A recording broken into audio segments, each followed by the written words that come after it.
the longest continuously operated retailer in the world, and the industry's very own Kaiser Brose. Representing Green Street, representing Oswego, representing West Hollywood, anything out there, y'all know who it is. Jason Beck. Oh, yeah. Good morning, Rico.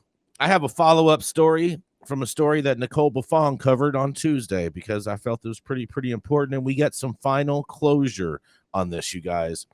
Because the Las Vegas okays marijuana lounge regulations. That's right. The years-long vision of cannabis consumption lounges within Las Vegas came to a steep close to reality Wednesday after the city council approved regulations for establishments. But after a unanimous vote, questions remain about where the city council will allow the businesses to open at. At issue is a waivable 1,000-foot separation between lounges that could bulldoze the concept of an Amsterdam of the West that license holders hope for the downtown Las Vegas area. The waiver, which provisional license holders advocated against, allows the council discretion to approve or deny licenses. In a quote, for those folks that might think that the 1,000-foot waiver would preclude someone from coming to this council with an interesting idea that you might want to consider, it doesn't, said Jim Lewis, a deputy city attorney. Opponents said the waiver makes it difficult to find a place to rent, and the uncertainty allows for them to get stuck in long-term leases only to have their concept rejected by the city. City staff and Seattle, San Diego, and Denver have a 1,000-foot separation between consumption lounges. In a quote, you have an opportunity in front of you to not have unnecessary barriers, said Paul Murad, a real estate professional who has been lobbying for the prospective applicants. In another quote, any one of you can be that progressive paradigm-shifting person that changes that, because currently you always look at another city, another jurisdiction, but you don't have to do that, he says. Councilwoman Olivia Diaz classified the lounges as, get ready for this, uncharted territory. She said the city has heard many different opinions. Not everyone wants the title, the Little Amsterdam in a certain space, and we have to be respectful of spaces that already exist, she said.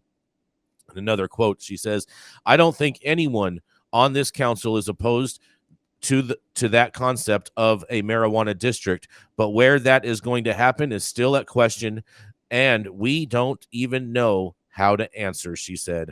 Proponents said that a marijuana district possibly within the arts district would allow patrons to walk from one lounge to another and would see a national example of another jurisdiction that could legalize such business.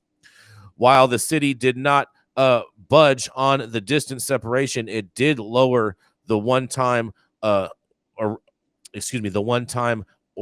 origination charge for the 7 social equity applicants who plan to open standalone locations from $2,500 to $1,500. So it saved them $1,000. Industry insiders had called for the city to significantly reduce the fees, which are separate from the semi-annual licensing fees that are capped at no more than 3% of gross income. The $10,000 origination fees were not reduced for the other 3 independent Nevada license holders or the 5 dispensaries that plan to open lounges attached to their retail spaces. The city also removed a provision that would have required applicants to seek permission from neighboring businesses to allow outdoor smoking. They instead will be allowed to request a city council waiver. After a year, applicants will return to City Hall, where conditions will be reviewed, said Seth Floyd, the city's director of community development. Councilman Cedric Serir said he was not a fan right now for outdoor consumption until that review. And other rules include innovative separations between schools, the Symphony Park District, the Las Vegas Medical District, and the casino casino hotel district. Safety and outdoor control plans must be filed and background checks conducted, and the lounges must ban alcohol consumption and install surveillance systems. Clark County, the only other area municipality that opted into allowing lounges already established regulations for the up to 21 lounges that it could also follow. Well, now that that's all settled, and we're going to end up having lounges up there. How long do you guys think it'll be until any of these actually open and get through all of the red tape that they're going to take to get there? And this is Jason Beck digressing for High at 9 News.